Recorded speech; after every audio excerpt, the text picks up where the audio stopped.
Good morning to those of you on the West Coast. Good afternoon to those of you on the East Coast. Good, whatever time of day you consider it, wherever you are. I am Matan Koch. I'm a senior policy advisor at Respectability, and I'm riffing a little bit because I'm watching the participant list still populate itself, meaning folks are still joining us, but I am so glad that you are with us today to learn about how to advocate within your business for disability employment. And so this is the thing, is that we here at Respectability do a lot of training, we give a lot of talks, and we mention that there is a strong business case for the inclusion for which we advocate.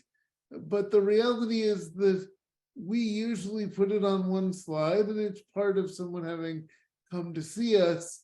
And then we sort of realize that the people that really advocate for inclusion in places of work are the people that work there. And so what we really wanted to do was to equip you all to make the argument so that you could in fact do that. So this webinar, as you'll see from the words of my colleague Eric Asher in the chat, is being recorded. You will note that we have ASL interpretation and live captioning available, and the transcript and the slides will be available on our website after a few days.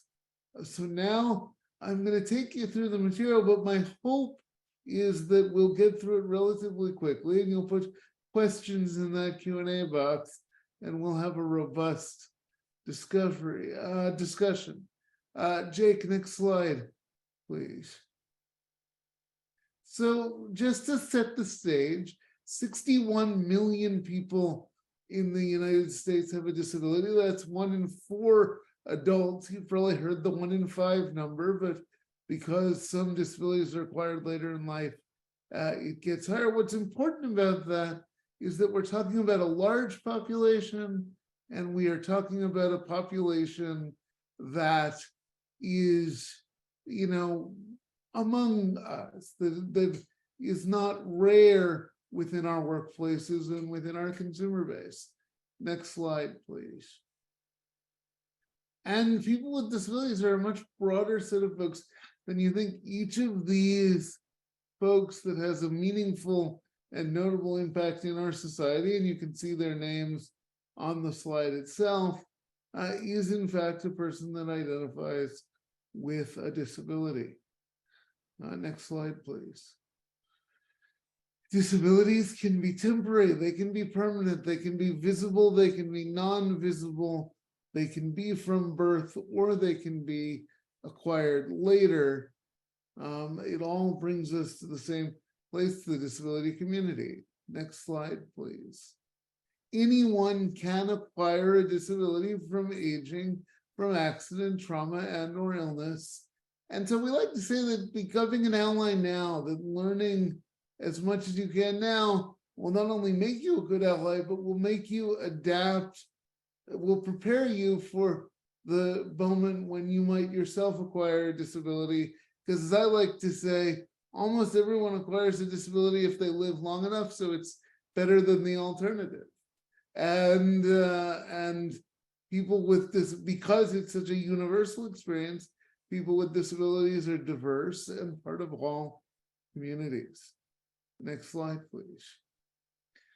And even broader than the number of people with disabilities themselves, nearly 50% of people with disabilities of people in the country have a family member with a disability, and over 40% have a close friend.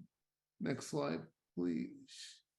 So what is a disability? Just in case you're joining us and you're not deeply familiar with it, the ADA defines disability as a person who has a physical or mental impairment that substantially limits one or more major life activities just for those that are taking legal notes, this includes also folks with a history of an impairment or who are regarded as having an impairment. But for this purpose, we're really focused on that first prong of the definition. And you'll see here a picture of George H.W. Bush signing the ADA. Next slide, please. So what is the problem, as it were, that we're trying to solve? Why is it that we want you to make the case for disability inclusion to your employers? Well, 90% of companies prioritize diversity.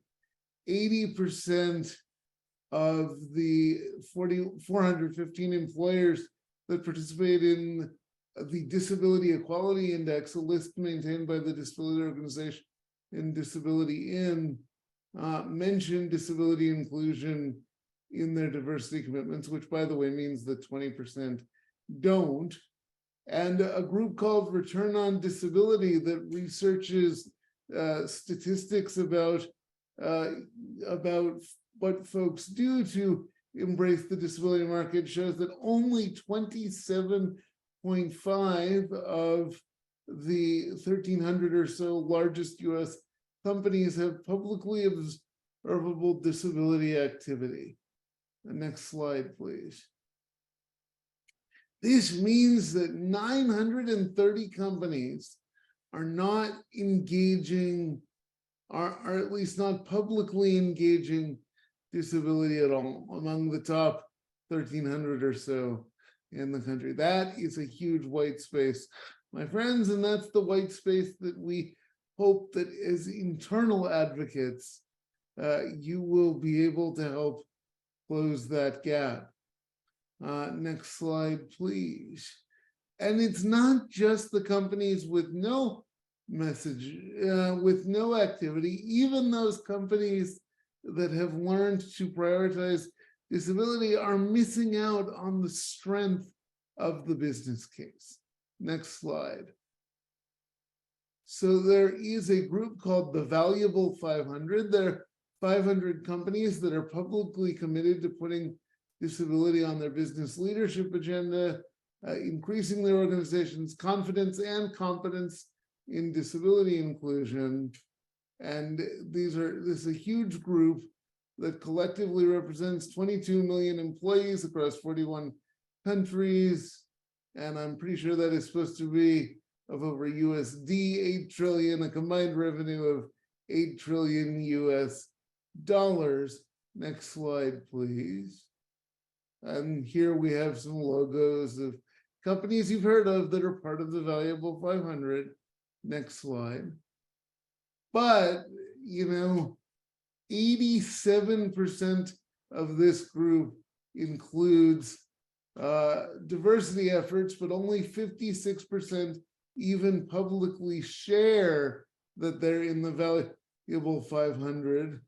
And only 54% in dropping say they have a disability inclusion and accessibility policy in place. That means that 46% of companies that have a public commitment to disability are missing talking about accessibility, because again, they wouldn't be in the Valuable 500 if they didn't have that commitment. Next slide.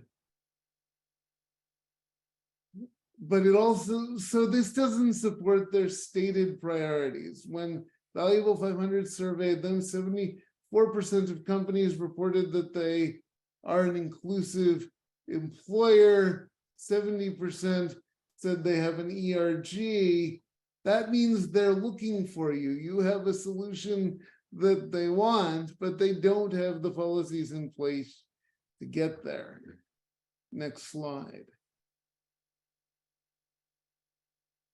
And so why are we really here today? I've sort of covered it, but now I'm going to lay it out more directly. If you're attending this training today, more than likely, you already believe in the value of disability employment. And yet you might find that there is a gap in your employer's efforts and that you have something to offer them. What we want to give you today is the messages that work, how to back them up with data, and how to address some of the concerns that your colleagues may raise as you share this. So let us gather together and learn about that. Next slide, please. So the first thing to say is that people like to be sold on positivity. I framed this as a problem to be solved when we started, but the reality is it's much better to frame it as an opportunity. 92% of our survey respondents over the years have agreed with the idea that our communities are at their best when all people, including people with disabilities, have the opportunity to get skills, jobs, and succeed. So that is the tone and tenor of our presentation. Our tone and tenor of our presentation isn't scolding or chiding. It is the opportunity that this work can create. Next slide, please. And people like messaging about values and messaging about value. So when we did a study of resonating messages, we found that people were very resonant with the idea that the principles and values of our country were that anyone should be able to get ahead in life and that the American dream should be open to people. 58% of the population thought that was a very powerful message. At the same time, next slide, please. People also felt that it was a powerful message to talk about the win-win of allowing people with disabilities the dignity and financial benefits of work, growing the economy, and the reality that we just can't afford as a country to have 10 million people, a huge percentage of our talent, sitting at home when in fact they could be using those talents to make America stronger. Our current system costs $350 billion a year and yet is not putting people to work in the way that they want. It is set up in different ways. And while this webinar isn't about those systemic issues, what it shows is that people want to see talk about value and talk about what can be done. Next slide, please. And sometimes people just want to hear that companies that they respect are doing it, showing that JPMC, Starbucks, and Bank of America have become more loyal and more profitable by bringing in employees with disabilities. We're sort of equipping you with different positive things. You can talk about the value of it, you can talk about the financial benefit, the talent benefit, and you can cite to major companies. Next slide, please. So how do you create the positive message that works for you? Well, I don't entirely have the answer, but what I can do is give you the pieces, and then you'll have to figure the message that works best for your environment, for your team. Next slide. The first thing I would recommend is focus on talent and on customers. People with disabilities have problem-solving experience as well as loyalty to their employers. Again, there are actual studies that show this, but it's also common sense. When you face a set of obstacles that you have to overcome to live and succeed in a society that wasn't set up for your abilities, you become more resourceful. When switching jobs is more difficult and more collaborative, you're going to become closer and more connected to the employer that you've got. But also that we're an untapped talent pool. We are at record employment for people with and without disabilities, but more importantly, we are at a record labor shortage in so many industries. So focus on the talent pool, and then focus on the fact that we're actually talking about a huge customer base. And I'm going to give you a little more of a numeric basis for that statement in just a moment. Next slide, please.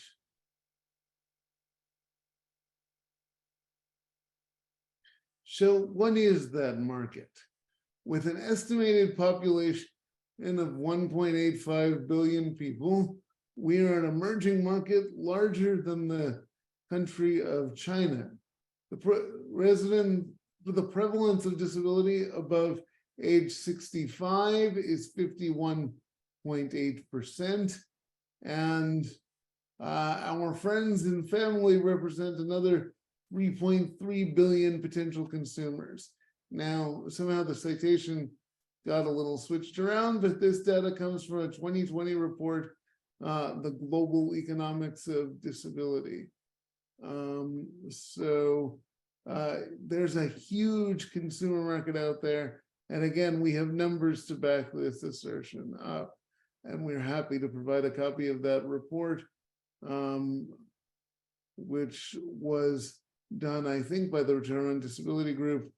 Again, the citation didn't make it to the slide, but we are happy to provide it to all of you. And if one of my associates who's on the call could find the citation and put it in the chat, that would be much appreciated. Next slide, please. So, as consumers, people with disabilities represent a market the size of the United States, Brazil, Pakistan, and Indonesia combined, and a disposable income of more than $13 trillion, according to the Return on Disability Group, as quoted in the Harvard Business Review. And so again, why do I keep harping on these numbers? Because it's a really powerful thing to say there's a massive white space, a loyal consumer market. Any of y'all who work in businesses or places with customers, this is a strong and persuasive way to speak to the real concerns of your employers. Remember that part of making a case is speaking to the concerns of the people that you're making the case to. What are they measured on? What do they need? Often it is to build more customers, to build more sales, and you're providing a way to do that. So you're doing a service. Next slide, please. So this slide I'm not going to go over in detail, but since we are going to distribute copies of the presentation, I wanted you to have it. This is just some of the demographics of the United States disability community as laid out by the 2020 Global Economics of Disability report. Note that the average income is perhaps higher than people expect, that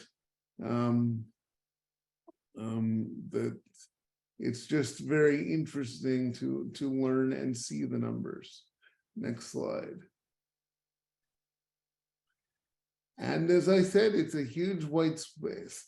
We talked about the fact that only a quarter of the company are working on disability recruitment. What we didn't talk about is of those same 1,283 top companies, only 4% of them or so are visibly focused on capturing the disability market. Let's pause for a second. $13 trillion market. Less than 4% of the top US companies are strategically and thoughtfully going after it. That is an amazing opportunity for the place where you work, wherever that is. It's a way to reach and differentiate to 73% of the marketplace. Because after all, people make purchasing decisions of goods and services based in part on need, based in part on quality. But when they're choosing between one or more high quality ways to meet their needs, they look at who is actually speaking to them, understanding those needs, going after their business. That's just basic marketing economics. But that means that there's a huge opportunity to capture markets by targeting disability. Next slide, please. And we know, by the way, that recruiting folks with disabilities will make companies more powerful, and not just because of the customers. There was a study, Getting to Equal, the Disability Inclusion Advantage, run by Accenture, Disability In, and the American Association of People with Disabilities, that followed 140 US companies from 2015 to 2018, about a third of which really championed inclusion, the other 2/3 were the baseline. And over a 4-year longitudinal study, they found that they had twice the income, 30% higher economic profit margin, and 30% less staff turnover. Now, it is true that correlation is not always causation. One cannot know how much of those better outcomes is directly attributable to their greater employment of people with disabilities. But since the control group was similar companies, it almost certainly was substantially attributable to their choices to be champions of disability. And I think that is the way to use this data to make an argument. It's never powerful. Remember, I'm supposed to be conveying skills of making the argument. It is never powerful to minimize the weaknesses of data of a study. So we don't know exactly the correlation between these numbers, but we do know that it is far too significant to be unrelated or happenstance. Next slide, please. So then once you've sort of seeded people with the value, you have to be able to present to the employer you're trying to sell the idea on how they can actually set people up to succeed and to enjoy that value, right? Because what won't magically have benefit is to recruit a bunch of folks with disabilities and then not have things set up to succeed. So reasonable accommodation is sometimes considered the name of the game. But what I like to say is that the real name of the game is to hire folks to perform essential functions, to do a job, and to think about accommodations as the steps that are taken to make sure that you get a return on your investment, that you can do that job, that folks that you've hired can deliver the talent that you hired them for. And then once you do that for employees with disabilities, you can create an atmosphere for all employees where they're not afraid to ask for the things that will make them better and more productive employees, right? I need to use voice recognition software because I'm a quadriplegic and I can't type. The fact is that when it's working, voice recognition software transcribes at roughly 150 words per minute. A trained typist can only type at 100, and the average typist can only type at 50. If someone is producing vast amounts of written work, shouldn't they be able to make a case for a couple $100 worth of voice recognition software, whether they have a disability or not? But we can only create that environment if we take accommodations out of the context of disability and say that accommodations are about helping employees overcome the barriers to them being the productive employees that we know that they can be. And, you know, one big part of that is for even senior level folks to um, share when they use such accommodations. There's a huge messaging if senior level managers say, you know what, I use this accommodation, whether it's for a disability, whether it is for work-life balance or childcare needs. There's something to be said for a culture that signals the willingness to set folks up to succeed. Next slide, please. At the same time, if you're going to start talking about this context and advocating to it for it to your employer, it's useful to know some of the rights of employees, some of the things employers can ask, some that they can't. This is not intended to be legal advice, but practical. Employers can't ask about disabilities pre-job offer, but they can ask if people need accommodations to perform the essential functions of the job. Now, what if we actually divorced that question from disability and just thought about giving anyone who needed accommodation to deliver their talent, if there were a cost-effective or reasonable accommodation, the accommodation that they need? And you should know also that disclosure of disability status does not equate to a formal request for accommodation, and employees' right is to be accommodated reasonably, not to be excused from their essential functions, because this is a concern that folks often raise is, well, I'm going to bring someone in and I'm going to need to accommodate them by telling them they don't need to do their job. Well, first of all, most of us with disabilities, if you hire us, we want to come in and do the job. We're there to come in and do the job. But more importantly, if you're making the argument, if you're advocating to your employer and they express that concern before putting a recruitment program in place, you say, well, actually, no. If they can't perform the essential functions, then they're not the right person for the job. Next slide, please. And you can address other concerns. Will not show up to work most of the time. Well, actually, people with disabilities who are properly accommodated tend to have higher attendance rates and lower absentee rates than those who do not. Well, what if they can't complete the job tasks in a timely fashion? Well, then either one identifies an accommodation, or if there is no accommodation, then maybe they need to be helped to find another opportunity.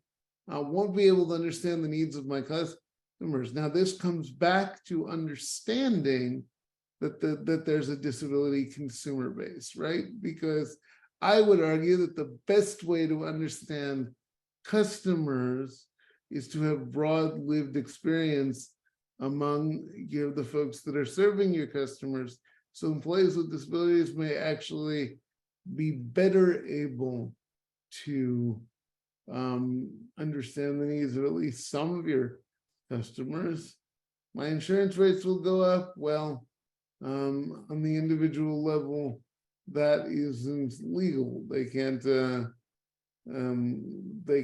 do it quite that way. I'm not an actuary,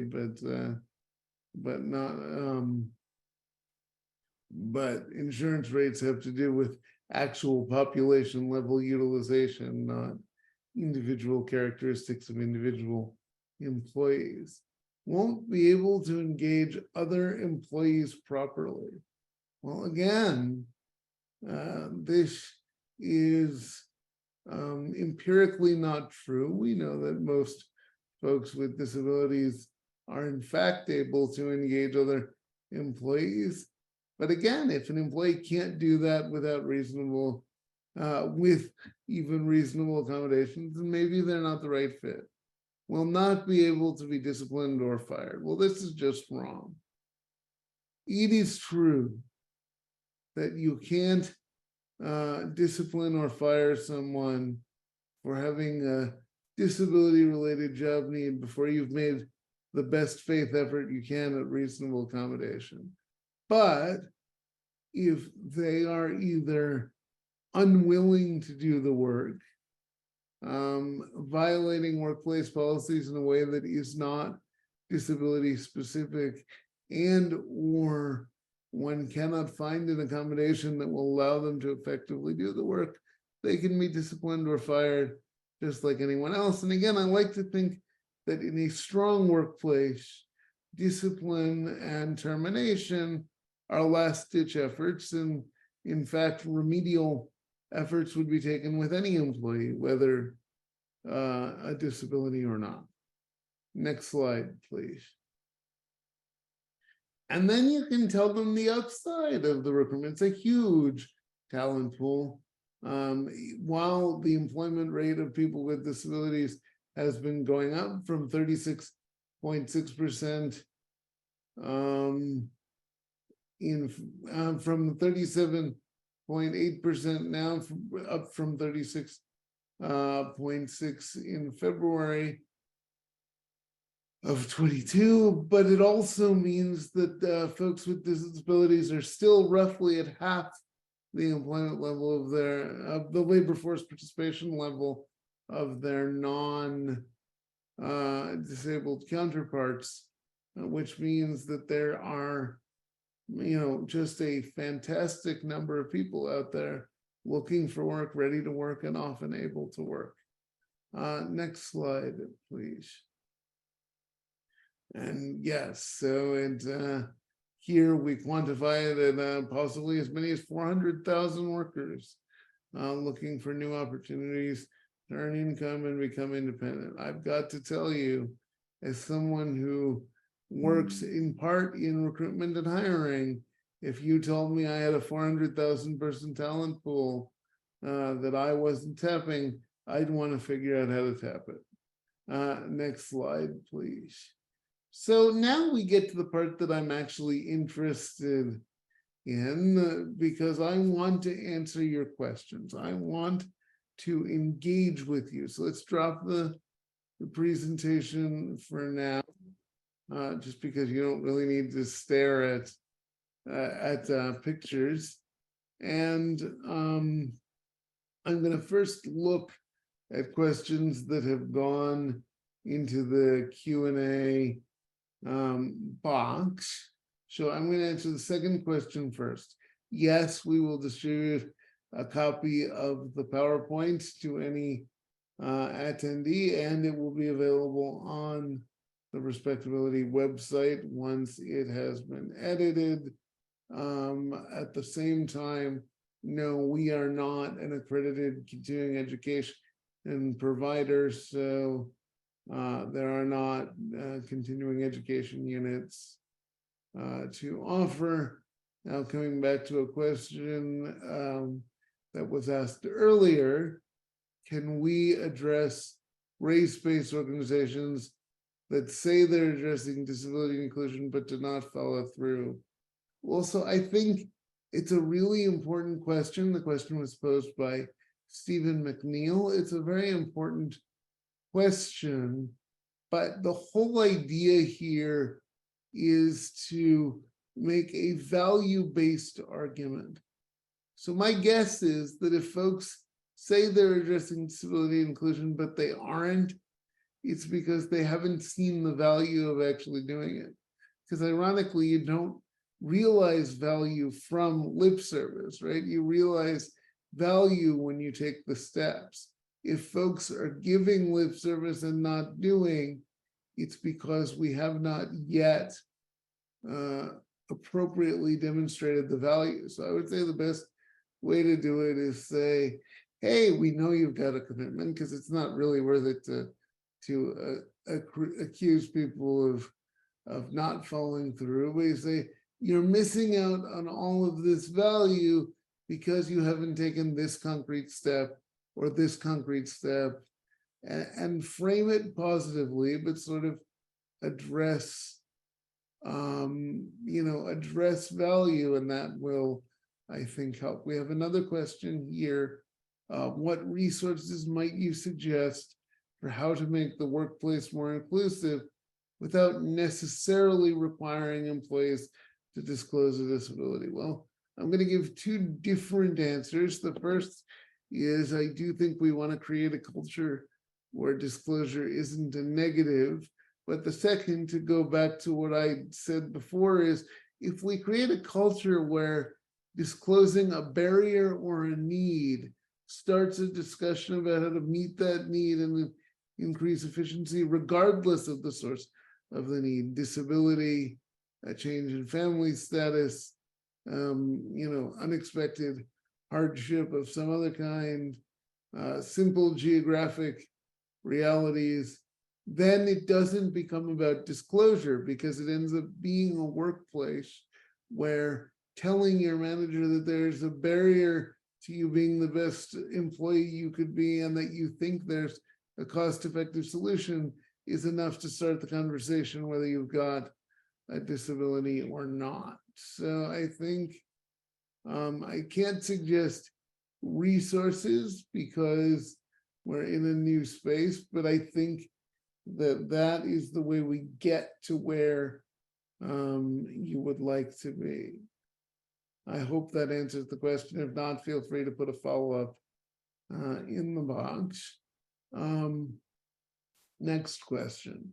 Many of my customers are deaf or hard of hearing, and they prefer to work from home to avoid interactions with people in scratch.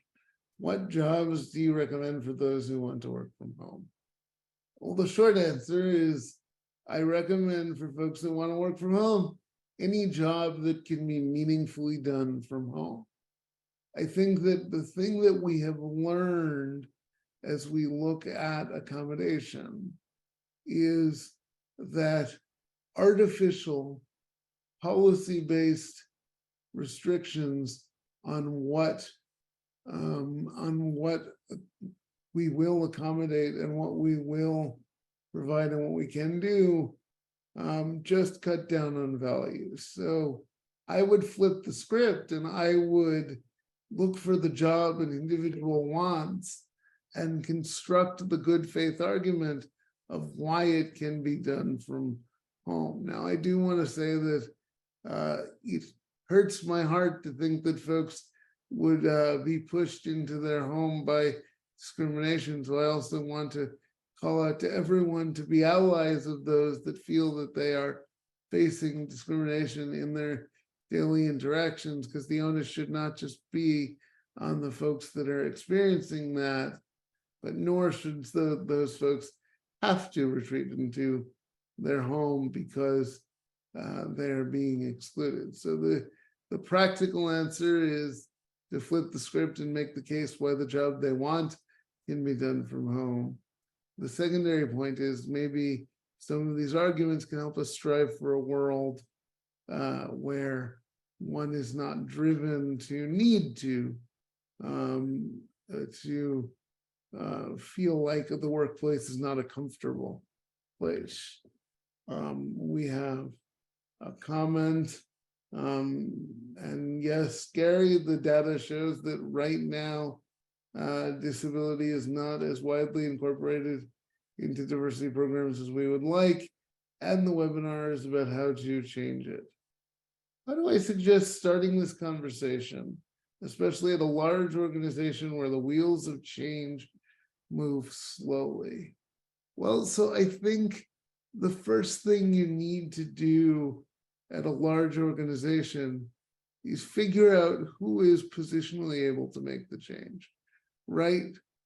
You could have this conversation till the cows come home with the person in the cubicle next to you. And if the person in the cubicle next to you does not happen to work the relevant areas in your corporation or other organization, you're probably not going to make the change that you want. If, on the other hand, you find out who is already in charge of diversity practices or accommodation practices, sit down with that individual, because most people, especially in that type of field, will give you a little bit of time on their calendar. And you don't start by saying, here's my comprehensive plan for our company. Because frankly, if I were in their role and someone I barely knew came in and said that, I'd say, huh, great. and then I would shelve it and not think about it again.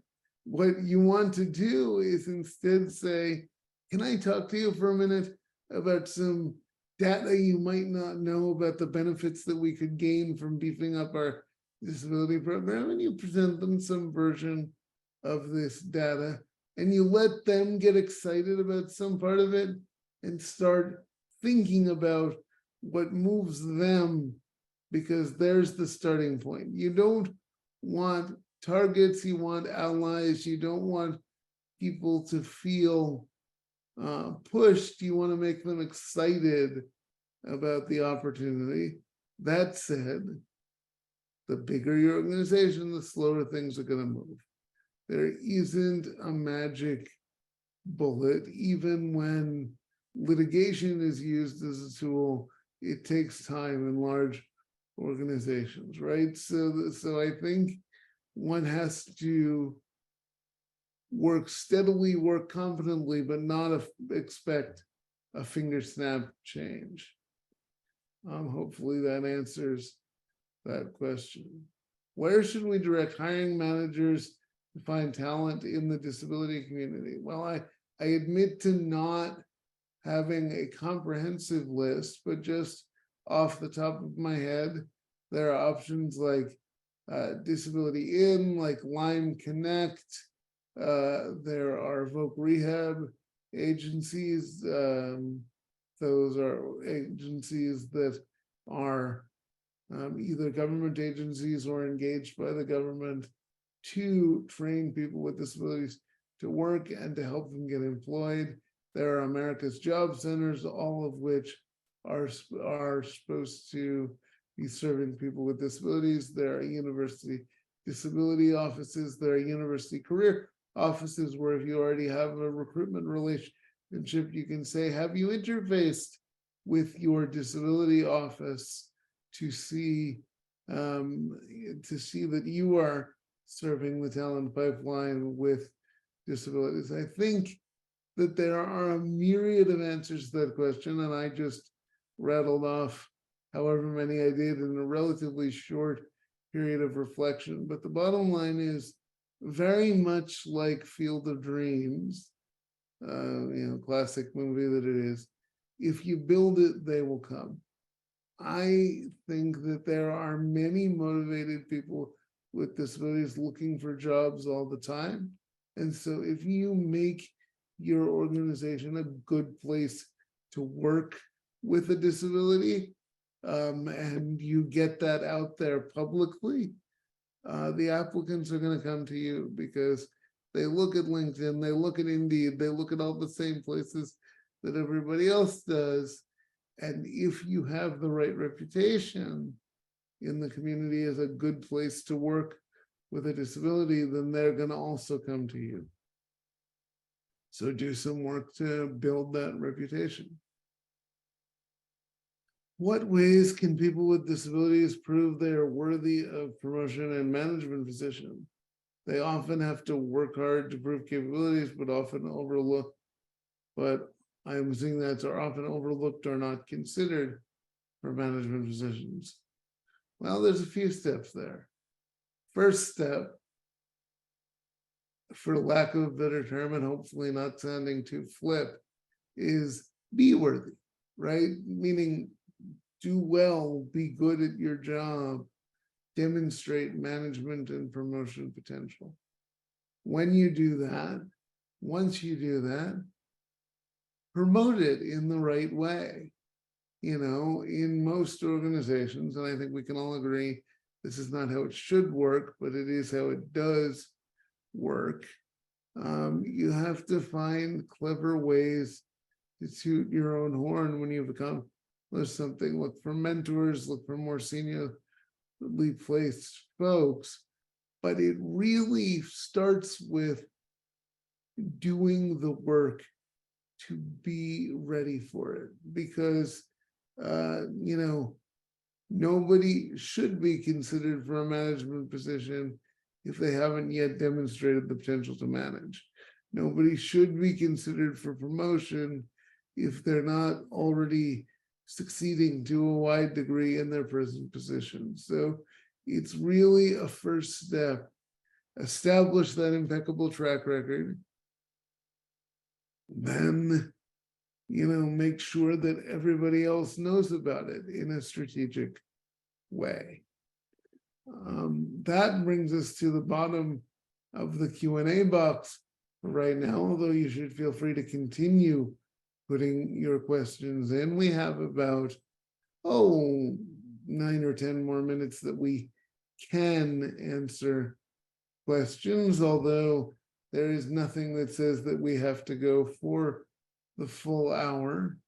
I especially want to encourage anyone who is really thinking about taking some concrete steps because of this webinar, and who wants some feedback on an idea, you can put that in the Q&A box, and we'll see to what extent I can answer it, but also hearing your ideas and having me read them aloud might give ideas to other people that are here on the webinar. So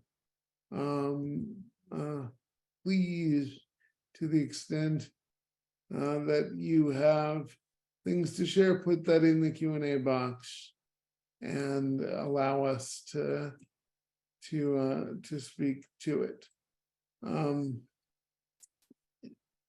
I'm also just going through, making sure that I did not miss any previous. It looks like we now have a question. What about those who want to work for themselves or collaborate with others with disabilities? Well, little bit outside of the scope of this webinar, but happy to address it since there are not other questions. Entrepreneurship is a wonderful opportunity for the right person. In fact, Respectability has an entirely other project based on entrepreneurship. And I think that the answer for that is it's got to start with the idea, because there are organizations that can support you. Vocational rehabilitation is learning how to support you better. Here at Respectability, we're trying to put together partnerships with advisors, with venture capital, but it's got to start with you having an actual idea of value that you feel you can contribute and creating a business plan. And so I think start the idea, then VR is a great place to go. If your VR agency doesn't feel like they know how they can help, maybe direct them to us so that we can give them information about how they can better help you, because that is, after all, what we are here to do. Great question, great topic. Now we have another question. One barrier we've experienced is people with disabilities succeeding well in their job until there's a change in manager or supervisor who hasn't bought in to an employee with a disability. How can employers better plan to manage those transitions? That's a great question. I think that part of the problem is the notion of buy-in, ironically, right? When I think about the way that accommodation or disability should be handled, I think buy-in makes it sound too discretionary.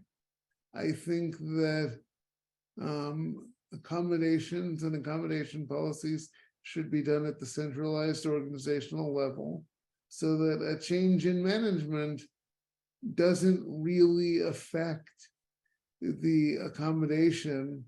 The manager has no choice but to be brought up to speed because the organization as a whole has made the decision that the accommodation is going to be provided. It's in fact the strongest argument we have for centralized accommodation is that any arrangement you make informally with a manager can possibly be changed by another manager anything that the company as a whole has declared is your accommodation, there's no discretion involved.